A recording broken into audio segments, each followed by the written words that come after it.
Akasavera nk'uko nahaye ikaze abandi nawe reka nyiguhe muri iki kiganiro nanakubaza aho tugiye kucyanzikira. Nanjye ntyo hanyuma kandi twanzikiye ku byanditswe ku Rwanda ariko by'umwihariko mu mvaho nshya ku nkuru igira iti u Rwanda rwashimangiye kudatezuka ku guharanira amahoro. Iyi nkuru yanagarutsweho n'ibindi binyamakuru n'ibitangazamakuru binyuranye birimo Igihe, The New Times n'ibindi. Akasavera aho byanditse ko byavuzwe ku wa gatatu w'iki cyumweru na Minisitiri w'Ububanyi n'Amahanga n'Ubutwererane w'u Rwanda Ambasaderi Olivier Nduhungirehe mu nama mpuzamahanga ya Tokyo yigaga ku iterambere rya Afurika izwi nka TICAD. Ni inama yari ibaye ku nshuro ya 9 ikaba yarateraniye i Yokohama mu Buyapani kuva ku wa gatatu kugeza ejo ku wa gatanu. Minisitiri Nduhungirehe yabwiye abitabiriye iyo nama ko nubwo ibihugu bishyira ingufu mu kubaka ubukungu burambye bushingiye ku ikoranabuhanga hari ngombwa kuryubakira ku mahoro n'umutekano, maze ashimangira ko u Rwanda rwiyemeje guharanira ayo mahoro mu karere ruherereyemo, ari nacyo gituma ibihugu byarwitabaje nka Centrafrica na Mozambique rwabitabaye rukabifasha kugarura no kubungabunga amahoro. Ati ku busabe bw'ibihugu by'inshuti twohereje ingabo muri Repubulika ya Centrafrica no muri Mozambique kandi dukomeje gutanga umusanzu mu bikorwa byo kubungabunga amahoro no mu bindi bihugu nka Sudani y'Epfo ndetse n'ahandi. Yashimangiye ko Afurika yateye intambwe igaragara mu kwicungira umutekano kuko umuryango wa Afurika yunze ubumwe wageze ku ntego zawo zo gushyira miliyoni 400 z'amadolari y'Amerika mu kigega cy'amahoro ku bufatanye n'abikorera. Ati u Rwanda ruzakomeza kuba umufatanyabikorwa wizewe mu kubungabunga amahoro mu karere kacu. Minisitiri Nduhungirehe yavuze ko ibi bikorwa byerekana umuhate w'u Rwanda mu gushaka ibisubizo nyafurika ku bibazo bya Afurika, ndetse yongeraho ko imiryango y'ubukungu ibihugu bibamo ikwiye kugira uruhare mu gukemura ibibazo by'umutekano ibihereye mu mizi. Ati twizera ko intego yacu yo gucecekesha imbunda ku mugabane wacu izagerwaho. Yanashimangiye ko niba Afurika ishaka kuba izingiro ry'iterambere ry'ubukungu no guhanga ibishya mu bihe bizaza ari ngombwa ko hagira igikorwa ubu. Iyo ngingo y'amahoro twari dukomojeho jondoniye tuyikomerezeho itwerekeze mu gitangazamakuru RFI ku nkuru cyaterewe kigira kitiki. Nyuma y'imyaka 31 jenoside yakorewe abatutsi mu Rwanda ihagaritswe, bamwe mu bahoze mu butumwa bw'amahoro bw'umuryango w'abibumbye mu Rwanda MINUAR bagarutse ku rusura. Inkuru y'iki gitangazamakuru itangira yibutsa ko ku itariki 21 Mata 1994 ubwo jenoside yakorerwaga abatutsi yari ikomeje gukaza umurego, umuryango w'abibumbye wafashe umwanzuro wo kugabanya abari mu butumwa bwabo mu Rwanda, bituma umubare munini wabo bava mu Rwanda basubira iwabo. Icyo gihe ariko bamwe mu bari muri ubwo butumwa by'umwihariko mu bihugu bimwe bya Afurika nka Ghana na Senegal bo banze kugenda bahitamo kuguma mu Rwanda ngo babashe kurinda no kurengera abatutsi bicwaga. Aba rero nibo bagarutse i Kigali nyuma y'imyaka 31 ibyo bibaye, aho baje gusura u Rwanda no kureba aho rugeze mu iterambere. Umwe mu bahoze muri MINUAR wanafashije abatutsi bari bahungiye kuri hoteli de Mille Collines akabafasha guhungira mu bice byagenzurwaga n'inkotanyi, uyu ni retired Major General Clayton Yache ukomoka muri Ghana, yagize ati nejejwe no kongera guhura n'abarokotse jenoside. Kuri twebwe ntabwo twashoboraga gutererana abo bantu ngo natwe tuve mu Rwanda muri icyo gihe ubwicanyi bwari bumeze nabi, kubera ko nibwo abicwaga bari badukeneye. Igihugu cya Ghana cyatekerezaga ko tugomba gukora ibishoboka byose tukabarengera, nubwo kandi tutabashije kurokora abicwaga bose, ariko nibura bake twabashije kurokora badutera ishema. Muri rusange aba basirikare bahoze muri MINUAR batangajwe n'uburyo basanze u Rwanda rwarateye intambwe ikomeye mu kwiyubaka nyuma yo kuva mu bihe by'icuraburindi bya jenoside yakorewe abatutsi. Retired Brigadier General Owusu Ababiyo Martin nawe ukomoka muri Ghana yavuze ko igihe boherezwaga mu Rwanda muri 1994 igihugu kitari kimeze gutya, ndetse ko ubwo jenoside yakorwaga igihugu cyasaga nk'icyarangiye. Yagize ati nagarutse nyuma y'imyaka 31 kwiyumvisha ibyo nabonye muri iyi minsi biratangaje. Ibitangaza niryo jambo ryonyine ushobora gukoresha ubisobanura. Nari naroherejwe muri prefecture ya Byumba nyuma nza kuza i Kigali. Ubu kubona aho u Rwanda rugeze mu iterambere ni ibintu bitangaje cyane ku buryo ntanashoboye kumenya neza aho nahoraga nyura, cyane cyane aho nabaga ndi kumwe n'ingabo zanjye ikabuga. Yavuze ko ubwo yasuraga bimwe mu bice bakundaga kunyuramo byamugoye kuhamenya, ati nibazaga niba ari ahantu najyaga nyura biranyobera.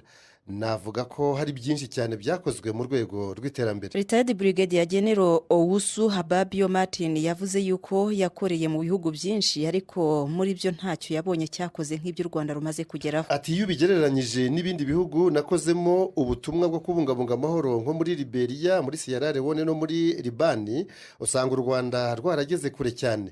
Nta gihugu cyabayemo jenoside cyangwa intambara ngo kiyubake mu buryo nk'ubu. Ibyo mwagezeho biteye ishema. Ati ibyo mwagezeho biteye ishema mu ruzinduko bamazemo icyumweru hano mu Rwanda. Abasirikare basuye ahantu hatandukanye harimo naho bigeze kurinda mu bihe bya jenoside yakorewe abatutsi mu Rwanda 94. Uruzinduko rwabo rwatangiriye ku rwibutso rwa jenoside rwa Kigali no ku ngoro y'urugamba rwo kubohora igihugu. Banasuye kandi Hotel de Mille Collines babayemo mu 1994, basura Camp Kigali n'ahahoze ari Eto Kicukiro aho ingabo z'Ababiligi zataye impunzi z'abatutsi bakicwa. Basuye kandi umuhanda uzwi nka peage mu Kiyovu, kiliziya ya Sainte Famille na Saint Paul, basura n'inzibutso za jenoside za Nyanza na Rebero mu karere ka Kicukiro. Hanze y'umujyi wa Kigali basuye umudugudu w'ubumwe n'ubwiyunge mu Bugesera n'ingoro ndangamateka y'urugamba rwo kubohora igihugu iherereye ku Murindi muri Byumba. Urugendo rwabo barusoreje kuri Stade Amahoro yabaye ubuhungiro bwa benshi muri jenoside hirinzwe n'ingabo za Minuari. Banasuye kandi Zaria Kotsi, gikorwa remezo cya siporo kigizwe n'ibice bitandukanye. Akisavira reka dukomereze mu mujyo w'abakurikiranyweho kugira uruhare muri jenoside yakorewe abatutsi, aho mu kinyamakuru West France cyo mu Bufaransa banditse inkuru ifite umutwe ugira uti: Umunyarwanda wari umucuruzi mu gihe cya jenoside yakorewe abatutsi mu Rwanda ubu hakaba ba mu gihugu cy'Ubufaransa zagizwe imbere y'ubutabera mu mpera z'umwaka utaha wa 2026.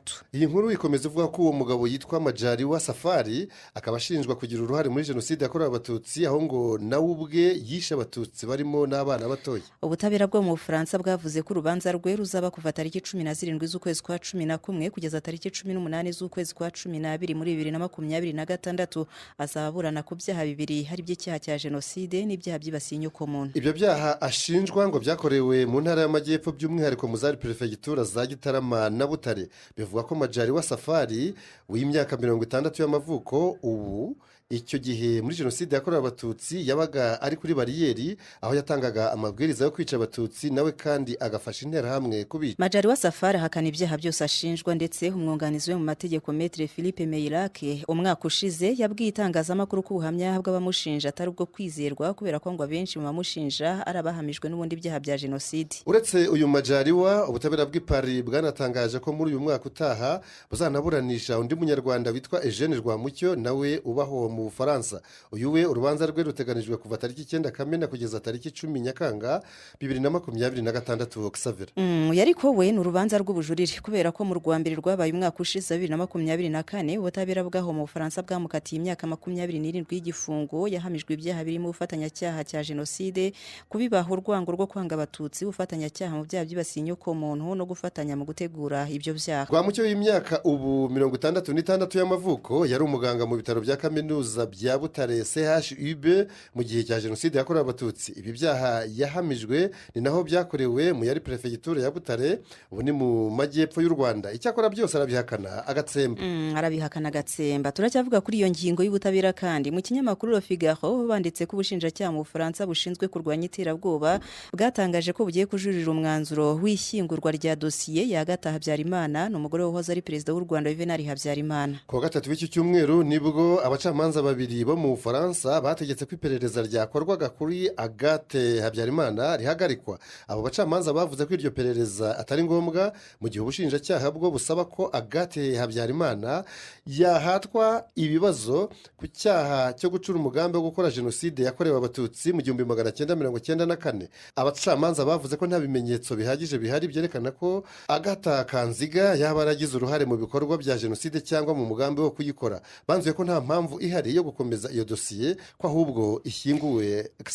Ubushinjacyaha ariko bwo ejo bundi ku wa kane bwavuze yuko bugiye kujurira. Amwe mu mashyirahamwe y'abarokotse jenoside havuga ko Agathe Habyarimana Kanziga yari umwe mu bayobozi b'akazu itsinda ry'abari hafi y'ubutegetsi bwa Habyarimana ryagize uruhare mu gutegura no gushyira mu bikorwa jenoside yakorewe abatutsi. Gusa Agathe Kanziga Habyarimana w'imyaka 82 y'amavuko arabihakana. Ibyo tubireke tubasomere n'iyi nkuru ivuga ko umuyobozi wa diviziyo ya gatatu y'ingabo z'u Rwanda ikorera mu ntara y'Uburengerazuba Major General Nkubito Eugene yabwiye abaturage bo mu karere ka Rubavu ko badakwiriye guterwa ubwoba n'umutwe w'iterabwoba wa FDLR umaze imyaka myinshi uhigira gutera u Rwanda uturutse muri Repubulika Iharanira Demokarasi ya Kongo, kubera ko wabaye nk'ikirondwe cyumiye ku ruhu rw'inka yariwe kera. Ni inkuru dusoma mu gihe aho ikomeza ivuga yuko ibi yabigarutseho muri iki cyumweru mu butumwa yahaye abaturage bo mu mirenge ya Cyanzarwe na Rubavu ihana imbibe na Repubulika ya Demokarasi ya Kongo. Wa kane w'iki cyumweru hari muri gahunda yo kubegera no kubakemurira ibibazo. Ati umuntu yitwa witwa impunzi hari ibyo yahunze uyu munsi mu gihugu cyacu wahunga iki? Amashanyarazi, imihanda, amazi meza, amashuri twubaka na girinka. Ingabo z'igihugu na polisi babana namwe, babaha umutekano. Uriya wahunze rero ntacyo wamukorera uretse kumusengera kuko yarayobye. Ntabwo ndabasha kwiyumvisha ukuntu haba hakiri umuntu utekereza kujya muri Wazalendo, FDLR, abantu babaye nk'ikirondwe cyumiye ku ruhu rw'inka yarariwe kera. Yakomeje kandi agira ati aho bana banyu bagiye hakurya muri Wazalendo na FDLR bajyanwe nandi. Ibyo bintu ntabwo ari byo, ahubwo ndabasaba kubwira abakiri mu mashyamba batahe baze twubaka igihugu niba bagikunda. Major General Nkubito Eugene yibukije kandi abaturage kwirinda ibihuha by'abantu babayobye. Ati mwebwe muri hano ku mupaka umuntu ashobora guhagarara hariya hakurya atambutse umupaka akakubwira ngo FDLR yabonye ubufasha ejo bundi tugiye kuza ndetse no guhinga mwe mubiretse. Icyo ni igihuha kiba kije kikagutesha gahunda, abo bose bazana ibihuha. Major General Nkubito Eugene yavuze kandi ko General Ntawunguka Pacifique alias Omega atagakwiriye kuba abundabunda mu mashyamba ya Kongo, ahubwo ko akwiriye gutahuka mu Rwanda nk'uko abana be bagiye babimusaba kenshi. Reka iyo ngingo tuyihindure. Jean Donier, Minisitiri w'Uburezi Nsengimana Joseph yateguje gushyira imbaraga mu mashuri ya leta ngo agatsindisha nk'ayigenga. Kuko byanditswe n'imvaho nshya Xavera, Minisitiri Nsengimana yabigarutseho ku wa kabiri w'iki cyumweru ubwo yatangazaga amanota y'ibizamini bya leta bisoza amashuri abanza n'icyiciro rusange cy'amashuri yisumbuye kizwi nka tronkome, aho yagaragaje ko Minisiteri y'Uburezi ikomeje gushyira imbaraga mu kubaka amashuri ya leta afite ubushobozi bwo gutanga ireme ry'uburezi kandi atsindisha ku rugero rwiza mu bizamini bya leta. Mineduc kandi ariyo Minisiteri y'Uburezi yerekanye ko ibigo bya leta byatsinze ku kigero cya 75% bifashwa na leta ku bw'amasezerano bitsindisha ku kigero cya 72% mu gihe ibigo byigenga ari byo byatsinze neza ku kigero cya 99%. Urugero rufatika n'urw'uko abana batandatu bahize abandi mu mashuri abanza ku rwego rw'igihugu bose bigaga mu mashuri yigenga. Ni kimwe n'abanyeshuri barangije mu cyiciro rusange cy'amashuri yisumbuye aho biganjemo abigaga mu mashuri yigenga. Xavera, Minisitiri Nsengimana yavuze iki? Yavuze ko urebye imitsindire mu bigo by'amashuri yigenga ubona ko iri hejuru, ariko ko hagiye gushyirwa imbaraga no mu bigo bya leta. Ati iyo turebye uburyo amashuri yigenga yakoze n'uburyo amashuri ya leta yakoze hari itandukaniro. Yavuze kandi ko hari gushyirwa imbaraga muri gahunda nzamura bushobozi igiye kuzatangirana n'umwaka w'amashuri mushya mu gufasha abanyeshuri basigaraga inyuma mu mitsindire yabo. Ati icyo leta iri gushyiramo imbaraga n'iriya gahunda nzamura bushobozi kugira ngo yaba amashuri ya leta cyangwa se hafashwa na leta binyuze mu masezerano abanyeshuri bashobore kwiga ndetse banatsinde neza kurusha uko bari basanzwe bakora. Minisitiri Nsengimana yagaragaje ko minisiteri ayoboye ikomeje gushyira imbaraga mu kubakira abanyeshuri bose ubushobozi no kuzamura ireme ry'uburezi by'umwihariko mu mashuri y'uburezi bw'ibanze bw'imyaka 9 na 12. Reka ibyanditswe ku Rwanda tubyanzure mu mvaho nshya nanone aho bagira bati impeshyi irakomeje nk'uko bisanzwe niko Meteo Rwanda ivuga. Ikigo cy'igihugu cy'ubumenyi bw'ikirere Meteo Rwanda cyatangaje ko mu gice cya gatatu cy'ukwezi kwa munani kuva tariki 21 kugeza tariki 31 nuko kwezi turimo Xavera mu Rwanda hateganyijwe ibihe by'izuba risanzwe ry'impeshyi. Meteo Rwanda kandi yavuze ko ubushyuhe buteganyijwe buri ku gipimo cy'ubushyuhe busanzwe buboneka mu gice cya gatatu cy'ukwezi kwa munani cyangwa se kwa Kanama. Ubushyuhe bwo hejuru cyangwa se ubushyuhe bwinshi buri hagati ya °C 18 na 30 bukaba buteganyijwe mu bice bitandukanye by'igihugu. Hateganyijwe kandi ko aho imvura izagwa iminsi izagwamo izaba iri hagati y'umunsi umwe n'iminsi 2 bitewe n'imiterere ya buri hantu, ikaba hiteganyijwe cyane cyane ku matariki ya 25 na 26 z'uko kwezi kwa munani. Dukomeze n'iki kiganiro Xavera twerekeza hanze y'u Rwanda. Duhere muri iyi nkuru yo muri African News ivuga ko ikigo cya Africa CDC cyishimiye umuti wa mbere uvura malaria impinja n'abana bato. Iki kigo nyafurika cyo kurwanya no gukumira indwara kivuga ko hari intambwe ikomeye itewe kuba haremejwe uyu muti wiswe Qualitem Baby. Ni umuti ugenewe impinja n'abana bato bafite ibiro biri munsi ya 5. Uyu muti Qualitem Baby wakozwe ku bufatanye bw'ikigo Novartis cyo mu Busuwisi kizobereye mu by'imiti n'umuryango udaharanira inyungu wa Medicines for Malaria Venture. Abashinzwe kugenzura imiti mu Busuwisi bawemeye mu kwezi gushize kwa 7 Xavera. Africa CDC gakomeza ivuga yuko kubera ko nta muti wihariye wabagaho ku impinja n'abana batoya bafite munsi y'ibiro 5 barwaye malaria bavurwaga hifashishijwe imiti yagenewe abana bakuru. Ibi rero ngo byongeraga ibyago byo kurenza igipimo cy'umuti no guhinduka uburozi mu mubiri wawuhawe. Umuyobozi mukuru wa Africa CDC uyu ni Dr Jean Kaseya yagize ati kwemera ikoreshwa ry'uyu muti ni intambwe ikomeye mu rugamba rwo kurwanya no guhashya malariya bizatuma n'abana batoya cyane kandi b'abanyantege nkeya babona ubuvuzi bwizewe kandi bumeze neza. Africa CDC yanashimiye ibihugu 8 byakorewemo igerageza ry'uwo muti wa Quartem baby ari byo Burkina Faso, Cote d'Ivoire, Kenya, Malawi, Mozambique, Nigeria, Tanzania ndetse na Uganda Jordan. Biteganijwe ko uyu muti mushya uzatangira gukoreshwa muri ibyo bihugu 8 byakorewemo igerageza mu byumweru bike biri imbere. Africa CDC yavuze kandi ko izakomeza no gukorana nabyo kugira ngo buri mwana wese ubikeneye abashe kugerwaho n'uwo muti wa Quartem baby. Hagati aho ishami rya Loni ryita ku buzima OMS rigaragaza ko malaria yishe abantu 597 ku isi mu mwaka wa 2023, hafi y'aba bose kandi babarizwa ku mugabane wa Afurika.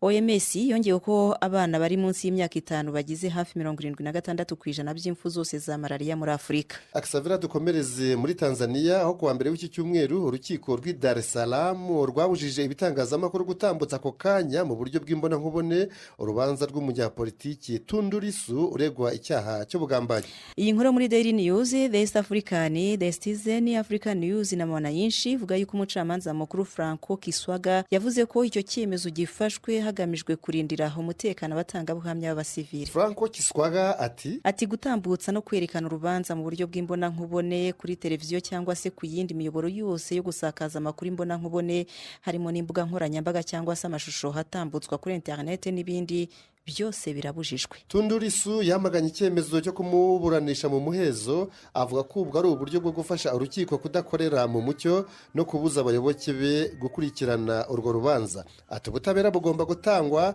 kandi bugatangirwa imbere y'amaso y'abantu. Mu kwezi kwa 4 uyu mwaka Bwana Lissu yafashwe na polisi nyuma y'ijambo yavuze aho abashinjacyaha bavuze ko yashishikarije abaturage guhungabanya amatora y'umukuru w'igihugu n'ay'inteko ishinga amategeko ateganyijwe hariya muri Tanzania mu kwezi kwa 10 mu gihe yahamwa n'ibyo aregwa. Rero uyu munyapolitike Tundu Lissu ashobora gukatirwa igihano cy'urupfu. Jean. Lissu ni umuyobozi w'ishyaka Chadema riza ku isonga mu ruhande rw'abatavuga rumwe n'ubutegetsi bwa Tanzania.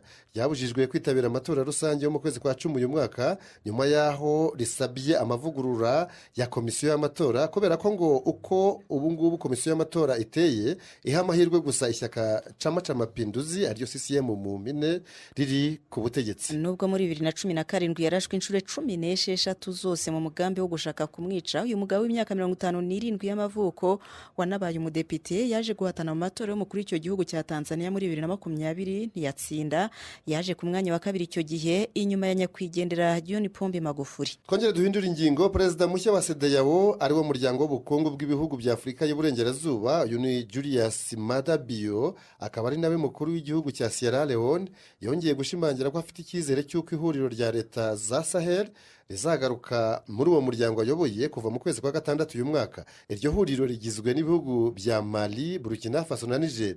Mu kwezi kwa mbere uyu mwaka ibi bihugu uko ari bitatu byasezeye muri CEDEAO nyuma yo gukora ihuriro ryabyo mu mwaka ushize. Ibinyamakuru n'ibitangazamakuru bitandukanye birimo The Africa Report, BBC News Africa, African News na Sahara Reporters byanditse ko Maada Bio avuga ko yizeye ko umubano mwiza afitanye na Mali, Burkina Faso na Niger uzamufasha kugera kuri iyo ntego yihaye yo gutarura icyo yisi ntama zazimiye. Ibi bihugu bitatu byasezeye muri CEDEAO ubwo uyu muryango wasabaga ko muri Niger hasubizwaho ubutegetsi bugendera kuri demokarasi nyuma ya kudeta ya gisirikare yo muri 2023 yavanyeho uwari perezida Mohamed Bazoum. Perezida Maada Bio yibutsa ko iki ari igihe gikomereye umuryango akuriye aho ugomba guhangana n'ibibazo by'ingutu bivugwa mu karere ka Afurika y'Uburengerazuba. Ibyo birimo kwiyongera kw'iterabwoba, imihindagurikire y'ikirere, kudeta za gisirikare n'ubukene. Ahereye kuri izo ngorane zose, Maada Bio yashimangiye ko ari ngombwa ko umuryango wa CEDEAO ukomeza kunga ubumwe niba mu by'ukuri ukeneye kuvugutira umuti ibyo byose bikiwuteye icyugazi. Ngo mu gihe cy'umwaka umwe hazamara ku buyobozi bwa CEDEAO mu byazimiriza imbere harimo ibihe Jean. Harimo demokarasi, hakabamo ubufatanye mu byo kubungabunga umutekano, kwihuriza hamwe mu by'ubukungu no kugarurira icyizere uwo muryango. Nibyo ngibyo. Tukiri muri ako gace kandi ubutegetsi bwa gisirikare muri Mali bwizihije isabukuru y'imyaka 5 ishize habaye kudeta, ariko iby'amatora byo biracyari kure nk'ukwezi. RFI na France 24 byanditse ko iyo myaka 5 ishize abasirikare bari ku butegetsi batarubahiriza ibyo basezeranyije abaturage ubwo habaga kudeta ku ya 18 Kanama mu mwaka w'ibihumbi 2020 ikavanaho ubutegetsi bw'uwari perezida Ibeka ariwe Ibrahim Boubacar Keïta. Nyuma y'ukwezi kumwe habaye iyo kudeta hashyizweho ubutegetsi bw'inzibacyuho bwa gisivile bwari bukuriwe na perezida Bandawo yungirijwe na Colonel Assimi Goïta wayoboye abasirikare bakoze kudeta. Minisitiri w'intebe w'inzibacyuho yari Mokhtari Ouane. Iyi guverinoma y'inzibacyuho ntiyarambye kubera ko bigeze mu kwezi kwa gatanu 2021 habaye indi kudeta aho Colonel Goïta yavanyeho iyo guverinoma y'inzibacyuho ahita asimbura perezida Bandawo ndetse aza no kuzamurwa mu mapeti aho yabaye ubu ngubu general. Abakoze kudeta bwa mbere bizezaga ko inzibacyuho izamara gusa amezi 18 ubwo n'umwaka n'igice ariko imyaka 5 yose irinze yihirika bakiri kuri ubwo butegetsi ndetse nta n'ibimenyetso byerekana ko hazabaho amatora yo gusubiza ubutegetsi mu biganza by'abasivile vuba. Assimi Goïta yijeje gukiza Mali imitwe y'intagondwa za Kisilamu no kwirukana abasirikare b'Abafaransa boherejweyo kujya kurwanya abo muri iyo mitwe iteza umutekano muke. Hagati y'ingabo z'Abafaransa zirukanwe muri icyo gihugu zisimbuzwa abarwanyi b'Abarusiya bitwara gisirikare. General Goïta yanavanye igihugu cye muri CEDEAO hajya kwifatanya n'ibindi bihugu bya Burkina Faso na Niger mu kwibumbira hamwe uko ari bitatu kandi byose bikaba bitegekwa n'abasirikare bihujwe nanone no gutera umugongo Ubufaransa bwabikolonije ahubwo bikongera ubufatanye n'Uburusiya, Turukiye, Ubushinwa, Korea ya Ruguru ndetse na Iran. Akisavera perezida wa Mozambique Daniel Francisco Chapo yashimagije umubano w'igihugu cye n'Ubushinwa binyuze cyane cyane mu iyubakwa ry'ibikorwa remezo nk'uko byanditswe na Club of Mozambique, Global Times, The Herald, News 24, Daily Maverick na Mail and Guardian. Akuzuye umutima wa perezida Chapo kasesekaye ku munwa ubwo yakomozaga ku kiraro gihebuje cyo mu murwa mukuru Maputo bamwe bita Maputo Bridge abandi bakacyita Katembe Bridge. Yavuze ko iki kiraro cyubatswe n'Ubushinwa kigira uruhare mu kugabanya igihe cy'urugendo abaturage bakoreshaga bava mu gice kimwe cy'umujyi bajya mu kindi ngo hagendwaga amasaha hasigaye hagendwa iminota. Daniel Chapo yanashishikarije abanyamozambique gukurikiza urugero rwiza rw'Abashinwa mu kwiteza imbere. Ibi yabibumvishije ahereye ku mugani w'Abashinwa yavuze ko awumva kandi awukunda cyane. Uwo mugani uravuga ngo niba ushaka gukira mbere na mbere ubaka imihanda. Iki kiraro cyo muri Maputo cyatangiye gukoreshwa guhera mu Gushyingo 2018 kubera uburyo giteye amabengeza. Abatuye n'abagenda mu murwa mukuru w'icyo gihugu cya Mozambique bakise ikiraro cy'inzozi. Reka duhindura ingingo. Ubushinwa burishimira agashyuhe katangiye kuza mu mubano wabwo n'Ubuhinde. Iyi nkuru ya RFI itangira ivuga ko iby'uyu mubano w'ibihugu bituranyi byagarutsweho na Minisitiri w'Ububanyi n'Amahanga w'Ubushinwa Wang Yi wagiriye uruzinduko i New Delhi mu Buhinde mu ntangiriro z'iki cyumweru. Minisitiri Wang Yi yavuze ko umubano ugenda wongera kuba mwiza nubwo bagifitanye amasinde ku mupaka aho bigabanya mu gace k'ibisi bya Himalaya. Nko muri 2020 imirwano y'injyana muntu yashyamiranyije Ubushinwa n'Ubuhinde kuri uwo mupaka hapfuye abasirikare 20 b'Ubuhinde na 4 b'Ubushinwa. Gusa umwuka mubi waje gucubywa n'ibiganiro hagati y'abasirikare n'abadiplomate bo ku mpande zombi. Ubundi ibi bihugu uko ari bibiri ni nabyo bya mbere bituwe cyane kuri iyi si ya rurema Akisavera aho byombi barizwamo abaturage bakaba miliyari 3 kuri miliyari zisaga 8 z'abatuye isi yose. Buri kimwe kikaba gishaka kugira ijambo n'ubuzare muri Aziya y'Amajyepfo.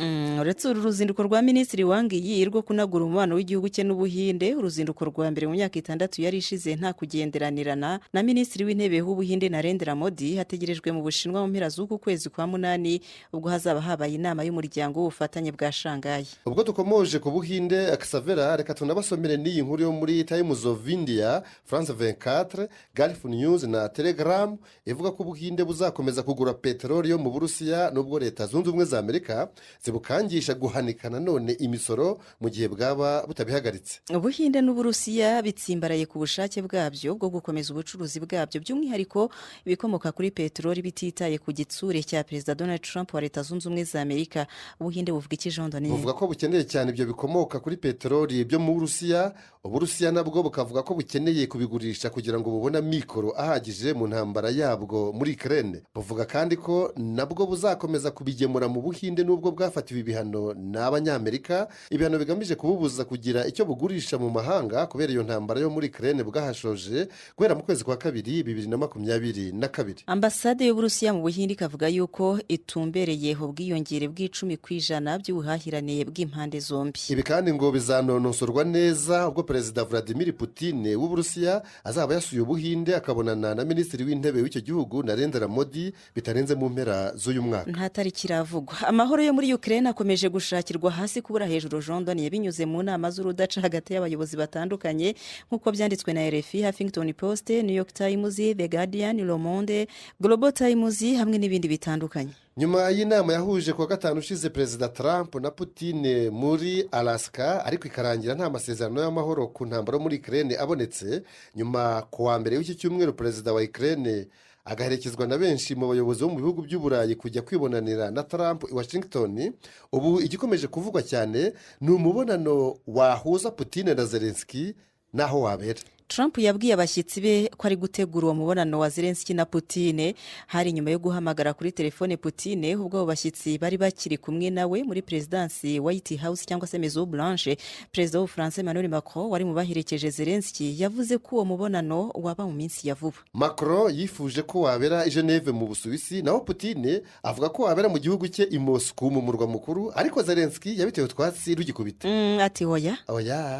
Undi Zelensky yakuriye inzira ku murima ni Minisitiri w'Ububanyi n'Amahanga wa Hongiriya watangaje ejo bundi kuwa kane ko igihugu cye cyiteguye kwakira ibyo biganiro byaba bidasanzwe hagati y'abakuru b'ibihugu bya Ukraine n'Uburusiya. Zelensky yavuze ko byaba ari nko guhungira ubwayi mu kigunda cyangwa se kugama imvura mu muduha, akurikije ukuntu Hongiriya n'Uburusiya birebana akana ko mu maso. Oyo wagereza. Hagati aho ariko Uburusiya bwavuze yuko ibiganiro bitagomba gutungurana cyangwa ngo bibe huti ahubwo Uburusiya buvuga yuko umubonano w'abaperezida bombi ngo waba mu cyiciro cya nyuma cy'ibiganiro bigamije amahoro. Aksavera dukomeze tujya muri iyi nkuru ivuga ko imiryango ine ya societe civile muri Angola isaba ikomeje iburizwamo ry'umukino wa gicuti hagati y'ikipe y'iki gihugu mu mupira w'amaguru ni Argentine ikinamo ikirangirire Lionel Messi. Uyu mukino uteganyijwe mu kwezi kwa 11 uyu mwaka ubwo Angola izaba yizihiza isabukuru y'imyaka 50 imaze ibonye ubwigenge nyuma yo kwipakurura ubukoloni bwa Portugal. Nk'uko byanditswe na African News, imiryango isobanura ko Argentine na Messi badakwiriye kwemera kujya gukina mu gihugu giherutse gutembamo imivu y'amaraso y'abanyagihugu bacyo.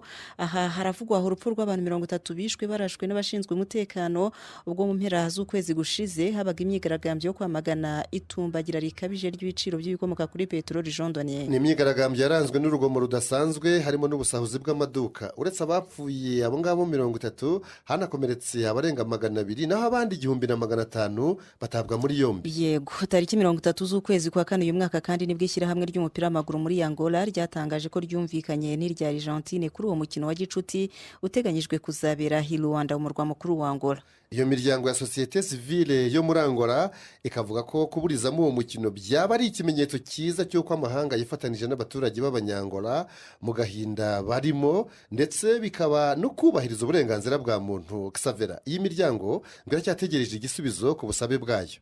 Reka n'ubundi mu gihe bagitegereje igisubizo natwe dusoza ikiganiro cya none tugisoreze kandi n'ubundi muri ruhago umufana wo mu Bwongereza yaciwe muri stade zose nyuma yo kwibasira by'irondaruhu umukinnyi Antoine Semenyo muri Ghana, akaba ari rutahizamu mu ikipe ya Bournemouth yo mu Bwongereza. Iyi nkuru yasamiwe hejuru n'ibinyamakuru hamwe n'ibitangazamakuru bitandukanye nka BBC, The Guardian, CNN, African News, Shinwanet na The Touchline, aho byanditse ko iri bara ryaguye kuwa gatanu ushize ubwo habaga umukino ufungura shampiyona y'icyiciro cya mbere mu Bwongereza wahuje Bournemouth na Liverpool ifite igikombe cyo mu mwaka ushize w'imikino. Uwo mufana w'imyaka 47 y'amavuko yifatiye ku gahanga Semenyo amuhora ko ari umwirabura. Undi nawe ntiyabyihanganiye yabigejeje ku musifuzi hagati ahita hagarika umukino bimara iminota myinshi mu gice cya mbere. Uwo mugabo Sebayazana abandi mwakwita Nyirabayazana yatawe muri yombi aza kurekurwa ku ngwate mbese ayitanze, ariko acibwa ku kibuga icyo ari cyo cyose cyo mu Bwongereza kiberaho igikorwa cya ruhago n'ibisa nayo byose. Abinyujije ku mbuga nkoranyambaga rutahizamu Semenyo w'imyaka 25 y'amavuko yashimiye byimazeyo abakinnyi bo mu ikipe ye ya Bournemouth, abafana n'abakinnyi b'ikipe ya Liverpool n'abasifuzi agira ati iki ati umuryango wose wa ruhago wabyitwayemo gitwari. aho umukino usubukuriwe ugakomeza Semenyo yatsindiye ibitego 2 ikipe ye nubwo intsinzi yabaye ya Liverpool yinjije ibitego 4. bivuze ko umukino warangiye ari ibitego 4 bya Liverpool kuri 2 bya Bournemouth ikinamo uwo nguwo Antoine Semenyo. Ubu hari abibajije cyane kuri uyu mukinnyi Antoine Semenyo wo muri Ghana, bamwe bakeka ko yaba akomoka muri aka karere turimo k'ibiyaga bigari. Oya, kubera ko yitwa Semenyo se nicyo gishobora gushingirwaho. urubuga rw'ishakiro rwa Wikipedia rwatubwiye ko Antoine Serlo Semenyo yavukiye ahitwa Chelsea i Londres mu murwa mukuru w'Ubwongereza hari mu kwezi kwa mbere cyangwa se Mutarama mu mwaka w'2000. Ise ni umunyagana Larry Semenyo, nawe waconze ruhago kakahava akina mu ikipe ya Okwawo United yo mu cyiciro cya mbere muri Ghana. Antoine Semenyo uretse gukina mu makipe y'amaklabu yo mu Bwongereza anatahiza mu ikipe y'igihugu cye cya Ghana Black Stars yahamagawemo bwa mbere mu mwaka w'2022. Murumuna we muto witwa Jai Semenyo nawe ni umukinnyi wabigize umwuga mu mpira w'amaguru mu cyiciro cya kabiri mu Bwongereza. Uretse ubwene gihugu bwa Ghana kubera ise umubyara ubw'Ubwongereza kubera ko ari ku ivuko rye, uyu Antoine Semenyo anafite ubwene gihugu bw'Ubufaransa kubera nyina w'Umufaransa-kazi. Nguwo Semenyo muri Ghana. Ghana ni igihugu giherereye muri Afurika y'Uburengerazuba, ariko uyu Semenyo wakaba akina muri Bournemouth kuva mu kwezi kwa mbere 2023. Yanahasinye amasezerano y'imyaka 4 ku kiguzi cya miliyoni 10 z'amapaundi ariyo mafaranga akoreshwa aho mu Bwongereza. Reka twizere ko abibwiraga ko Semenyo yabakomoka muri kano karere k'ibiyaga bigari mwaba musubijwe, ntabwo ariho. Ni nuko twanzuye ikiganiro cya none, tubashimira cyane kuba twakibanyemo, gusa turahinnye kuko tuzagaruka kwa gatandatu utaku masaha nk'aya. Nimukomeze mugire ibihe byiza mwumva Radio Rwanda. Naho ubundi ngewe nitwa Nyirarukundo Xavera, wari kumwe nanjye Jean Daniel Sendayigaya. Ciao ciao.